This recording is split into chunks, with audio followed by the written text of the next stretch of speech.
Alors comment c'est né? En fait, c'est né d'une double passion, mais vraiment. Quand j'étais plus jeune, j'ai voulu faire du cinéma, et puis j'ai pas réussi.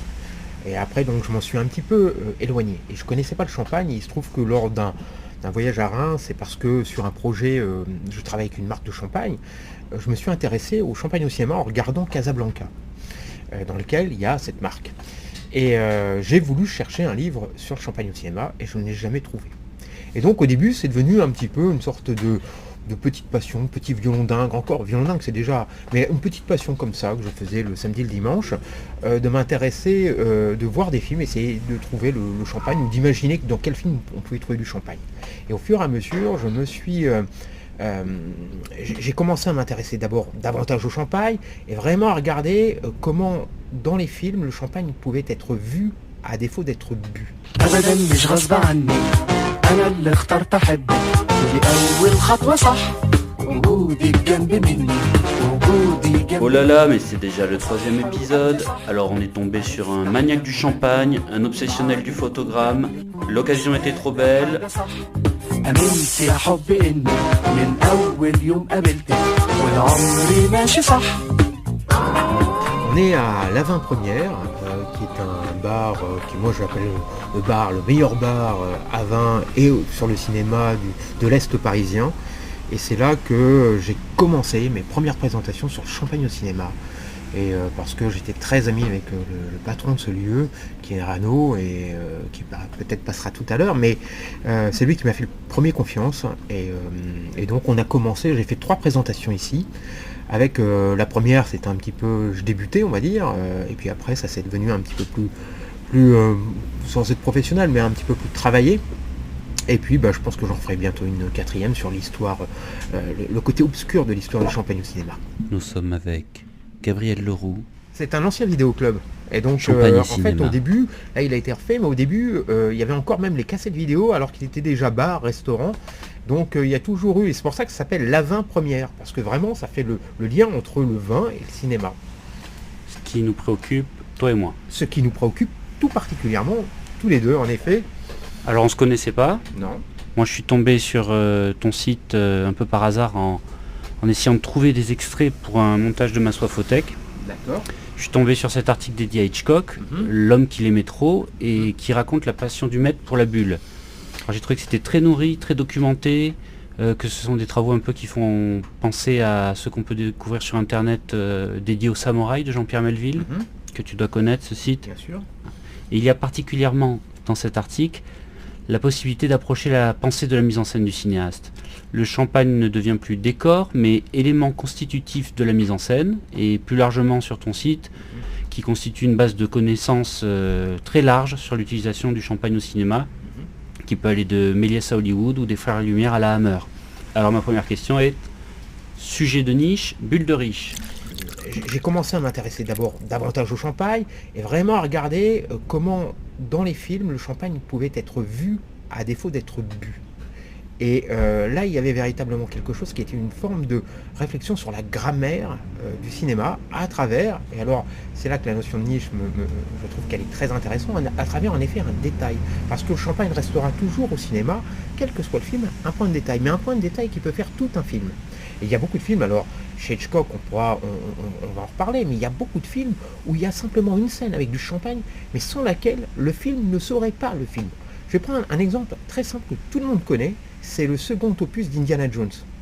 Le second opus d'Indiana Jones, au début, Harrison Ford, donc Indiana Jones, est dans une sorte de cabaret de Shanghai, se passe une séquence où le champagne est empoisonné. S'il n'y a pas ce moment d'empoisonnement du champagne, s'il n'y a pas la bagarre qui suit, et s'il n'y a pas le fait que tout le monde se tire dessus, il n'y a pas Indiana Jones ne se retrouve pas en Inde, et il n'y a pas d'action.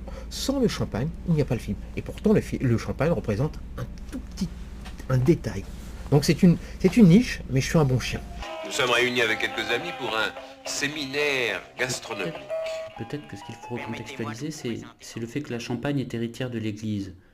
C'est une place forte pour la royauté, et c'est dans la cathédrale de Reims qu'a lieu le baptême de Clovis en 496. Par la suite, ce sera le lieu de sacrement des rois de France. Et si le vin est d'abord tranquille, Il devient rapidement un objet prisé. Il coule à flot lors des cérémonies et est offert en cadeau au monarque qui vient de rendre visite au roi. C'est ainsi que le champagne connaît son premier essor.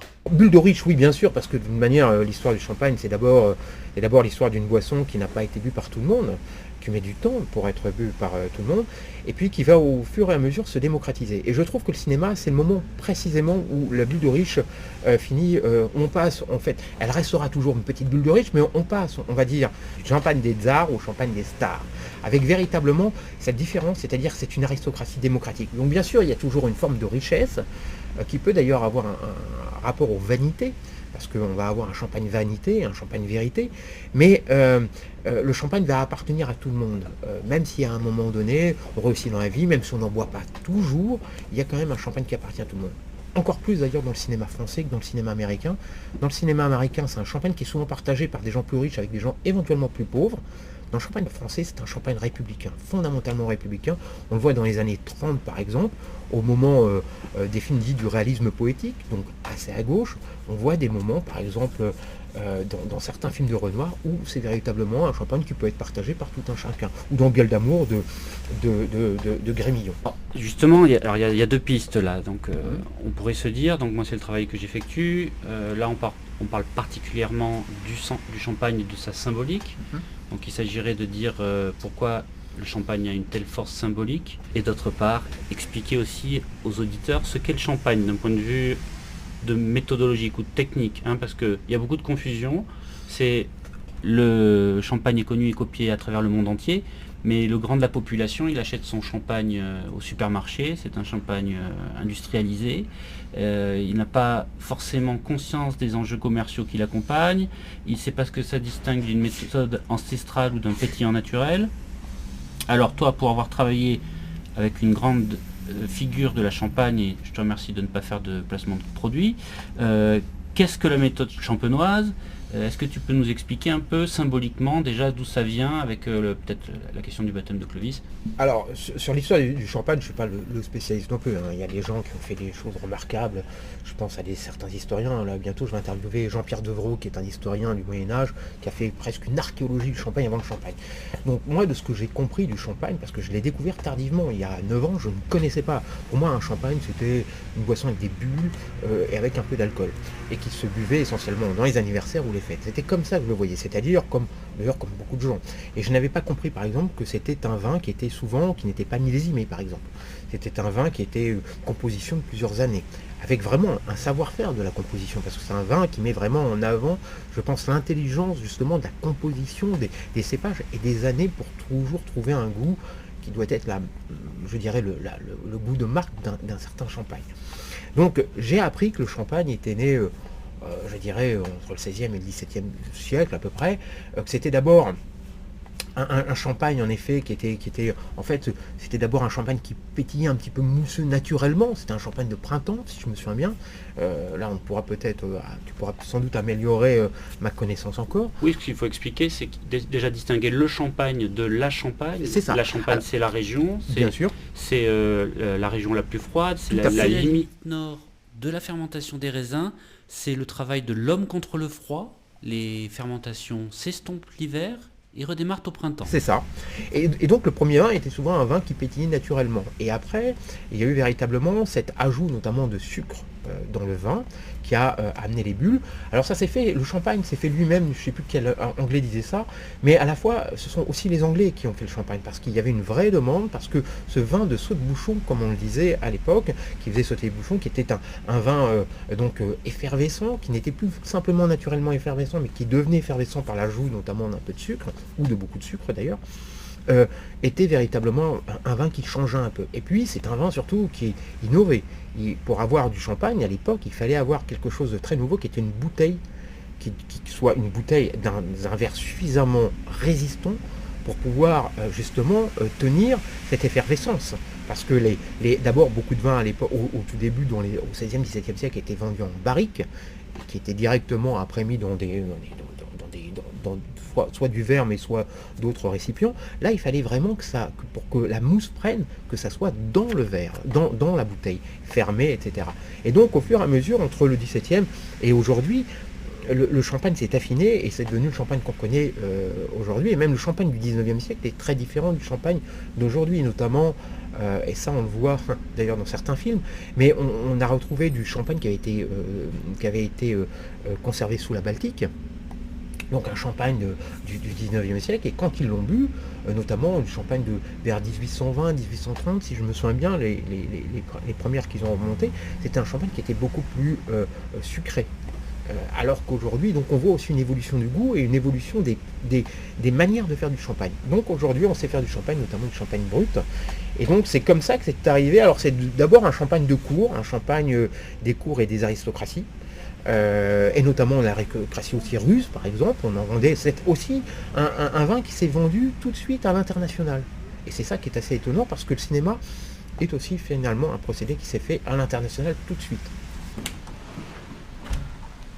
Attends, je laisse passer le... Oui, on laisse passer le facteur, bien sûr. Faites votre travail, monsieur. Le grand public, effectivement, ne sait pas forcément qu'il y a cette notion de liqueur, de deuxième fermentation, qui fait redémarrer en bouteille une nouvelle fermentation. Exactement. Oui, une double fermentation. Nous arrivons ici à l'endroit où se conservent nos millésimes les plus récents, qui n'en sont pas moins d'excellente, voire d'exceptionnelle qualité, puisqu'il s'agit de nos célèbres comtes de Champagne.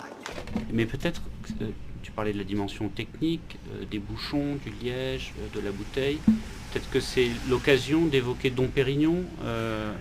Dom Pérignon, c'est celui dont on dit qu'il a inventé le champagne. En fait, je pense que c'est celui qui a rationalisé un petit peu les premières techniques justement de double fermentation, et surtout qui a été aussi un grand marketeur, on va dire. Donc là, ça se passe, c'est l'abbaye d'Hautevillers, voilà, je sais pas.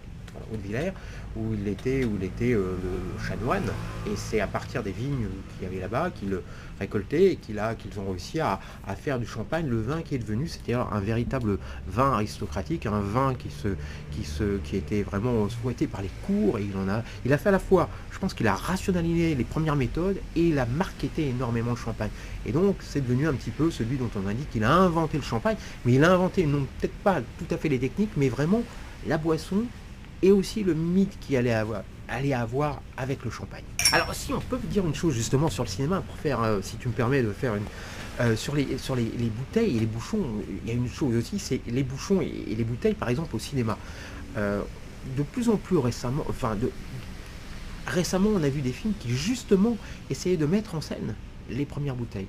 Parce que le problème, c'est qu'il n'y avait pas d'étiquette. Alors, ils ont essayé de reconstituer un certain nombre d'étiquettes. Je pense, par exemple, dernièrement, à Illusion perdue de Xavier Giannoli, où on voit véritablement, justement, tout un ensemble de bouteilles de champagne qui ont été prises sur les anciennes bouteilles. Il y a même un musée de la bouteille de champagne où les décorateurs de Xavier Giannoli, du film de Xavier Giannoli, sont allés pour essayer de voir à quoi ressemblait une bouteille, quel type de bouchon fallait mettre, quel type, par exemple, au début, il n'y avait pas de muselet, il y avait du fil de chanvre. Et donc, c'est aussi ce qu'on voit de plus en plus apparaître, c'est-à-dire que le cinéma commence à s'intéresser à l'histoire du champagne à travers ses bouteilles, à travers ses verres, à travers un petit peu une autre vision du champagne que la vision, on va dire, simplement marketing qu'on avait jusqu'à présent.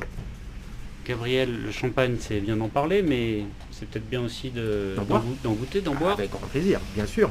De toute façon, il faut voir le champagne, mais il faut le boire aussi. Alors, j'ouvre la bouteille. Donc c'est quoi comme bouteille? Alors, c'est un champagne qui s'appelle Champagne Pertois Morisé, les 4 terroirs. Donc c'est un champagne un grand cru qui vient de Ménil, je pense, sur Auger, et donc qui date de 2015. Voilà, 2015, et qui est donc un terroir dans Côte des Blancs, cépage 100% chardonnay grand cru, vendange récolte 2015 plus 30% de vin de réserve, vinification vinifiée en cuve inox et foudre, oui bien sûr, mise en bouteille le 19 janvier 2016. Est-ce que ça s'annonce bien? Ça s'annonce absolument merveilleusement bien, je dirais. Et le dégorgement a été fait en 2021, donc il est resté 5 ans, si je ne m'abuse, en cave. Donc c'est magnifique.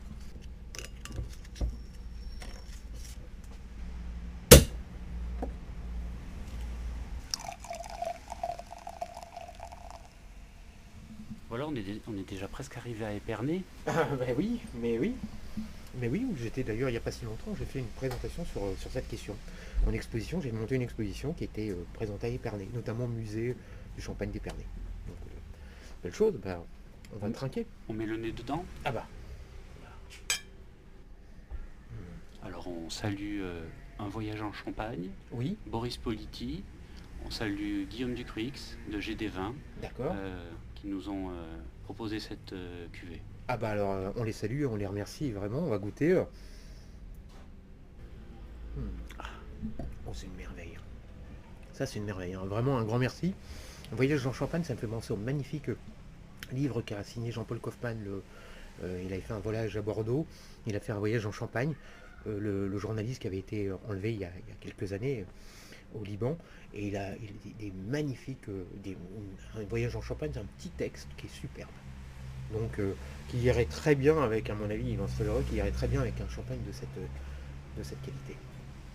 Donc tu questionnes effectivement la dimension mythologique du champagne au cinéma, mais ce qui est intéressant et très documenté encore une fois, c'est que tu interroges la dimension cinématographique, c'est-à-dire le découpage, le montage.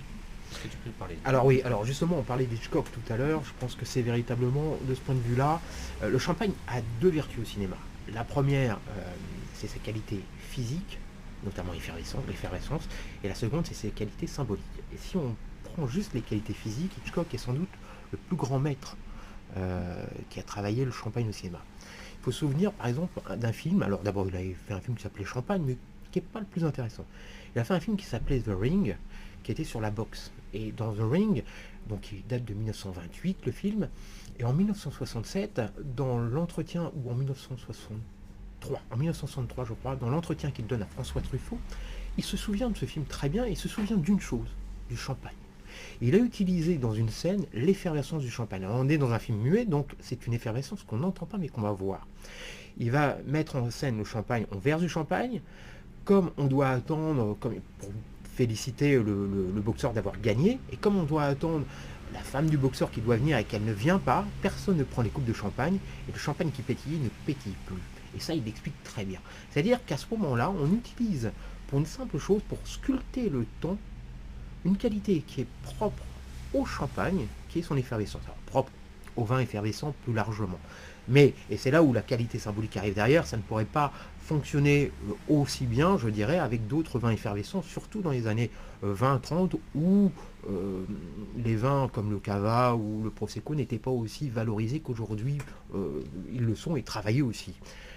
Donc on voit bien que avec ces qualités qui sont l'effervescence, le fait qu'on fasse sauter les bouchons, le gag du saut de bouchon qui va devenir dès le début l'un des tout premiers gags au cinéma, tout ça va faire qu'on va sculpter le temps, sculpter quelque chose, imaginer une scène, et le réalisateur qui a le mieux travaillé ça, c'est vraiment Alfred Hitchcock. Pourquoi au XXe siècle? Parce que il a été formé au muet, il a utilisé le champagne dans les conditions muettes, et il l'a utilisé dans des conditions sonores. Un autre exemple, justement, c'est Les Enchaînés, le film, un film extraordinaire avec Cary Grant, Ingrid Bergman et Claude Rains notamment, et où là, la question c'est de savoir s'il y aura assez de champagne pour laisser Cary Grant, qui joue un espion, aller à la cave, et est-ce qu'il y aura assez de champagne, ou est-ce que le maître de maison, qui est celui aussi qui est espionné, va être obligé de descendre pour aller chercher le champagne. Et on entend les bouchons qui sautent d'un bout à l'autre, avec une montée en tension et une montée de la tension aussi en même temps, qui fait que c'est à ce moment-là qu'on sculpte le ton et qu'on sculpte véritablement le film. Ça va être très difficile. Pourquoi? Il a l'air nerveux, il ne va pas nous quitter des yeux de la soirée. Oui, sa jalousie est toujours en éveil. Vous avez enlevé la clé de son trousseau? Oui. Espérons qu'il y aura assez de vin, qu'il ne descendra pas en chercher d'autres. Oh, j'aurais dû penser à cela. Il faut y penser. Merci. Oh, monsieur Devlin, est-ce que vous vous souvenez de moi? Il y aura Opti. Vous êtes exquis. D'habitude, les jeunes gens ont la mémoire courte. Oh, c'est avec plaisir. J'adore le champagne. Oh, pourrais-je?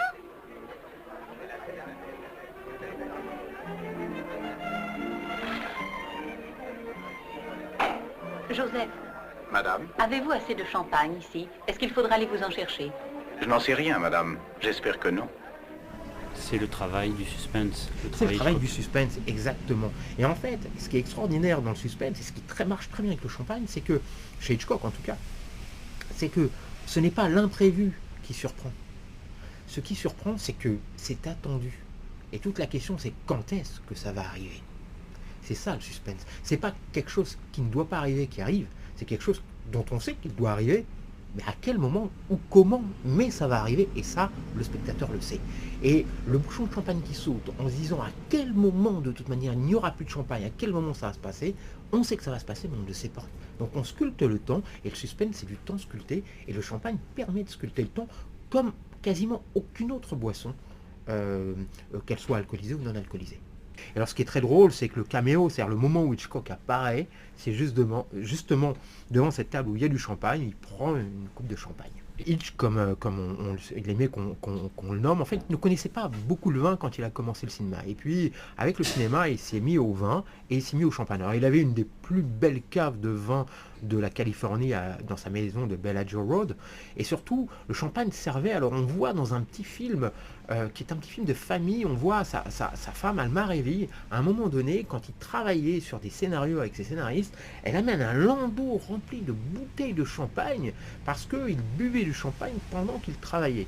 Et ça a été véritablement d'un bout à l'autre un grand amateur. Et on disait même, parce qu'il y a beaucoup de bruit sur le champagne au cinéma, on disait même que il tournait essentiellement le matin parce que dès qu'il buvait le midi et notamment du champagne, l'après-midi il avait tendance à s'endormir sur la scène de tournage. Donc on voit que le champagne a véritablement été tout au long de sa vie. Alors il aimait le vin en général, mais le champagne a eu vraiment un rôle. Il adorait le champagne et il adorait le mettre en scène. Alors, tu parlais de la Californie, Oui. c'est l'occasion de parler d'Hollywood Oui. et du déclin d'Hollywood, Oui. et donc de parler d'un des chefs-d'œuvre de cette période qui est Sunset Boulevard, Ouais. de Billy Wilder. Voilà, un film de 1950 qui est sans doute l'un des plus grands films de Billy Wilder.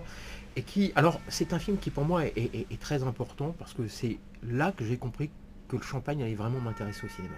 Parce que, enfin, que j'allais vraiment m'intéresser au champagne au cinéma de manière assez importante parce que j'ai compris quelle était la psychologie même d'une star d'Hollywood dans les années 20 et dans les années 50. Et parce que véritablement, ce qu'on voit avec Gloria Swanson, qui joue Norma Desmond, c'était une des plus grandes stars, probablement la plus grande des années 20. Elle recevait jusqu'à 10 000 lettres de fans, et elle buvait du champagne tout le temps. Et dans le film, le champagne est super important. Sans champagne, il n'y a pas le film. Il rentre, pour se souvenir un petit peu, donc c'est l'histoire d'un gars qui est poursuivi par des huissiers, qui est un scénariste, mais qui a plutôt pas bien réussi, et qui trouve refuge dans une vieille propriété, et là, qui est tenue par une ancienne grande star du muet, Norma Desmond, jouée par Gloria Swanson, et pour échapper un petit peu et gagner du temps, elle lui fait lire un scénario qui est apparemment catastrophique, en lui servant du champagne et du café. Oh, yes. Yes. Down below, they're waiting for the princess. I'm ready. All right. Cameras. Action. Je parlais tout à l'heure de bulle de riche, mais on est vraiment dans une bulle. C'est-à-dire vraiment ce petit milieu, ce lien hollywoodien, on est dans une bulle, oui, qui est aussi de riche, puisqu'elle a de l'argent, etc. Mais cette bulle-là, à un moment donné, elle éclate. Et le cinéma, c'est le moment où la bulle éclate. À la limite, il veut pas être accepté, il veut même partir. Mais lui, en fait, ce qui est drôle, c'est qu'on voit vraiment la différence entre les années 20 et les années 50. C'est-à-dire que lui, je pense que c'est plutôt, tel qu'on le voit, c'est plutôt un buveur de whisky. D'ailleurs, à un moment donné, il prend un whisky dans une fête. Elle, c'est la grande star des années 20, des années 30. Elle boit du champagne. Parce que le champagne, pour le meilleur ou pour le pire, ça a été le champagne des stars. Et pour le pire, parce qu'il y a eu des affaires autour du champagne qui étaient pas très très jolies à voir. L'affaire Arbuckle, Virginia Rapp, notamment, où on a accusé Arbuckle de l'avoir, probablement d'ailleurs il l'a tué, mais de l'avoir même violé avec une bouteille de champagne.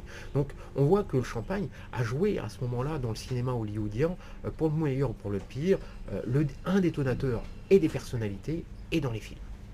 Affaire qui a d'ailleurs déclenché... Alors c'est une des affaires notamment qui a amené le code Hays, c'est-à-dire le code d'autocensure, puisque les majors hollywoodiennes ont préféré s'autocensurer plutôt que d'être censurés et pouvoir continuer à faire leurs films, et qui a amené une des plus belles périodes de l'histoire du cinéma, bizarrement, qui est la période de la comédie américaine, les screwball comedy, où là le champagne va jouer un rôle aussi absolument super important, puisque il va avoir un rôle érotique dans des films où on ne peut pas montrer un baiser de plus de 3 secondes, où on ne peut pas montrer, etc., etc. Le champagne, là, prend une valeur érotique qui n'est pas du tout pensée par les censeurs. On comprend aussi qu'une affaire médiatique va avoir des incidences sur l'esthétique. Tout à C'est fait. des choses qu'on revoit de nos jours. Ah oui, complètement. Une affaire et médiatique et politique va avoir énormément d'influence sur l'esthétique et qu'on voit, tu disais, mais le champagne il est toujours finalement bien placé ou mal placé, peu importe comment on voit ça, mais il est toujours dans des films aussi, où il a un rôle dans les films, où d'une certaine manière, qui vont être mal vus aussi par les autorités politiques. Je pense à un film que j'ai vu récemment qui s'appelle The Hunt de Craig Zobel, et qui est un film qui est en fait un remake des Chasses du comte Zaroff, où on parle du champagne, d'un champagne qui a été trouvé en 1907 dans les mers de la Baltique. Ce film va... Alors, le champagne est très très important, parce que c'est un champagne de la vanité absolue, parce que c'est sur la mort et la vie. Et la bouteille de champagne, d'ailleurs, il la sauvegarde à un moment donné dans une baston entre filles absolument d'une violence incroyable, mais surtout on ne touche pas la bouteille de champagne.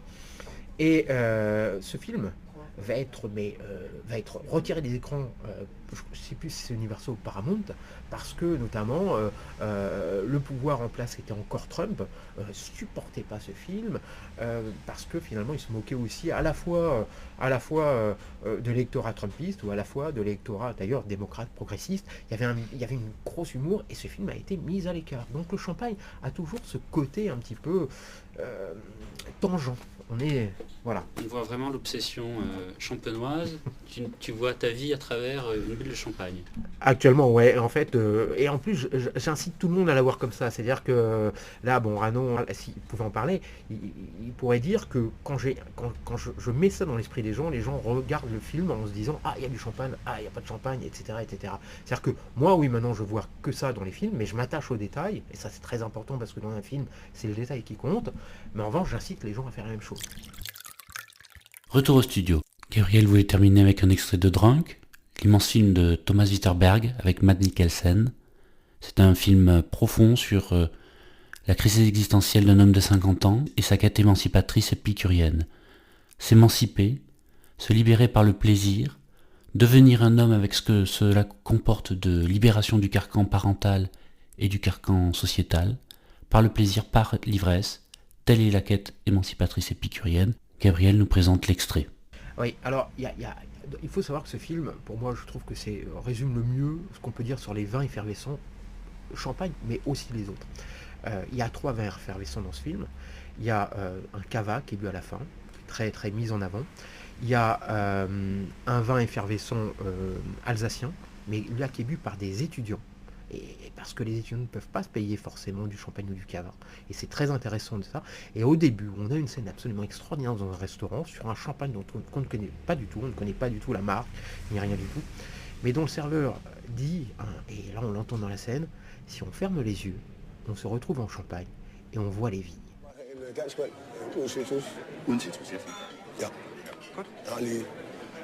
Moi je conduis, je vais prendre une eau gazeuse sans rondelle de citron. Pas de citron, très bien. Ouais. Quoi? En fait, il me reste un petit peu de boulot pour demain. Donc, Nous on va se prendre des bulles pour commencer. Ah, moi ça me Allez, va. gars. Ouais. Alors, laissez-moi vous servir un champagne, millésime 2013. Vous ne serez pas déçus par cette bouteille. Vous sentirez immédiatement ces notes minérales qui sont la marque de fabrique de ce champagne. Si vous fermez les yeux, vous allez vous retrouver en plein cœur de ce vignoble français. Oh putain, oui, on y est là. Pardon, Il monsieur. est excellent, faut me goûter S'il ça, vous les mecs. plaît. Non, Du tenez, attends un champagne. peu. Attends, avant de siffler ta bière. On boit le champagne en le voyant. Alors c'est un grand film, malheureusement C'est un grand film. c'est un film qui était à Cannes lors de l'année du confinement. C'est ça. Donc je pense qu'il aurait pu avoir la Palme d'Or. Mais il a eu l'Oscar en revanche du meilleur film étranger dans la cérémonie des Oscars qui s'est déroulée après le confinement. Donc c'est en 2021 je crois, il a eu l'Oscar du meilleur film étranger. C'est sans doute Winterberg est toujours un très grand réalisateur, mais c'est un très très bon film. C'est au-delà aussi, c'est vraiment, comme tu le disais, quelque chose, c'est une quête de soi. Et une quête de soi, en effet, à travers tout un ensemble d'expériences épicuriennes, d'expériences autour de l'alcool, parce que c'est quand même le terme, mais aussi à travers l'alcool, l'amitié, la recherche de ce qu'on a été, de ce qu'on a voulu être. Et je pense que ce film est aussi peut-être quelque chose dans lequel je m'y retrouve, parce que à la fois le cinéma j'ai voulu en faire, et que finalement c'est le champagne qui m'y a ramené. Merci d'avoir écouté cette émission consacrée au champagne. On ouvre aujourd'hui une petite virgule tournée vers nos cavistes pour s'intéresser à toutes ces cuvées cinéphiles qui traversent parfois leurs étagères. Je me suis donc rendu chez Cédric Ben Youssef de Sauvageon à Montreuil et lui ai demandé ce qu'il avait dans son frigo.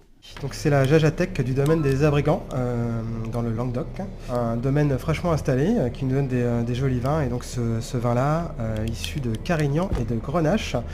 Une partie donc les Carignans en macération carbonique et Grenache en vinif traditionnel, ce qui donne un joli vin assez juteux, très gourmand.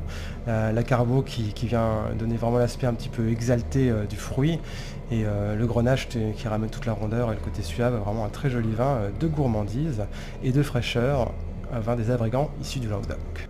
La Jajatec, le rayon Loire, et on va en face de cette bouteille, les Vieux de la Vieille de Philippe Delmet. On est en Anjou, au sud d'Angers. Philippe Delmet, un chouette vigneron qui nous fait vraiment des vins très gourmands, assez juteux aussi. Et là, issu de Cabernet Franc 100% des vieilles vignes. Les Vieux de la Vieille, c'est vraiment ce qu'on attend d'un joli Cabernet de Loire en fraîcheur et en gourmandise. C'est vraiment très très gourmand. Alors un petit peu de tanin évidemment, mais pas grand chose. On est vraiment sur quelque chose de très agréable en bouche, avec un toucher assez soyeux. Philippe Delmet qui fait des vins magnifiques. Il a aussi des blancs issus de Chenin évidemment, quelques autres cuvées un petit peu plus atypiques, mais c'est toujours très très bien, je vous le conseille. Philippe qui était ancien professeur de mathématiques. Professeur de mathématiques, mais il y a déjà quelques temps maintenant, et puis bon voilà, il est parti faire autre chose pour notre bonheur. Je crois qu'au départ il a tout plaqué je crois qu'il a posé sa caravane dans les vignes et s'est mis à faire du vin. Une autre cuvée, tu avais le Touchez pas au Grisby. Touche pas au Grisby, c'est Monsieur Petit, Aurélien Petit, et là on retourne dans le Languedoc. Vraiment, sur l'aire d'appellation, là on est en vin de France, mais de Montpérou, si je ne me trompe pas. Donc on est au nord de Montpellier. Touche pas au Grisby, c'est un vin assez léger, Grenache et Cinsault. Vraiment une vinif tout en douceur, très fraîche. Alors on a des petites épices, on a tout ce qu'il faut, qui nous vient du sud, mais en même temps on a beaucoup de fraîcheur. C'est le vin parfait pour l'apéro au printemps, ou même maintenant si vous voulez. Monsieur Petit, touche pas au Grisby. C'était La Soifothèque.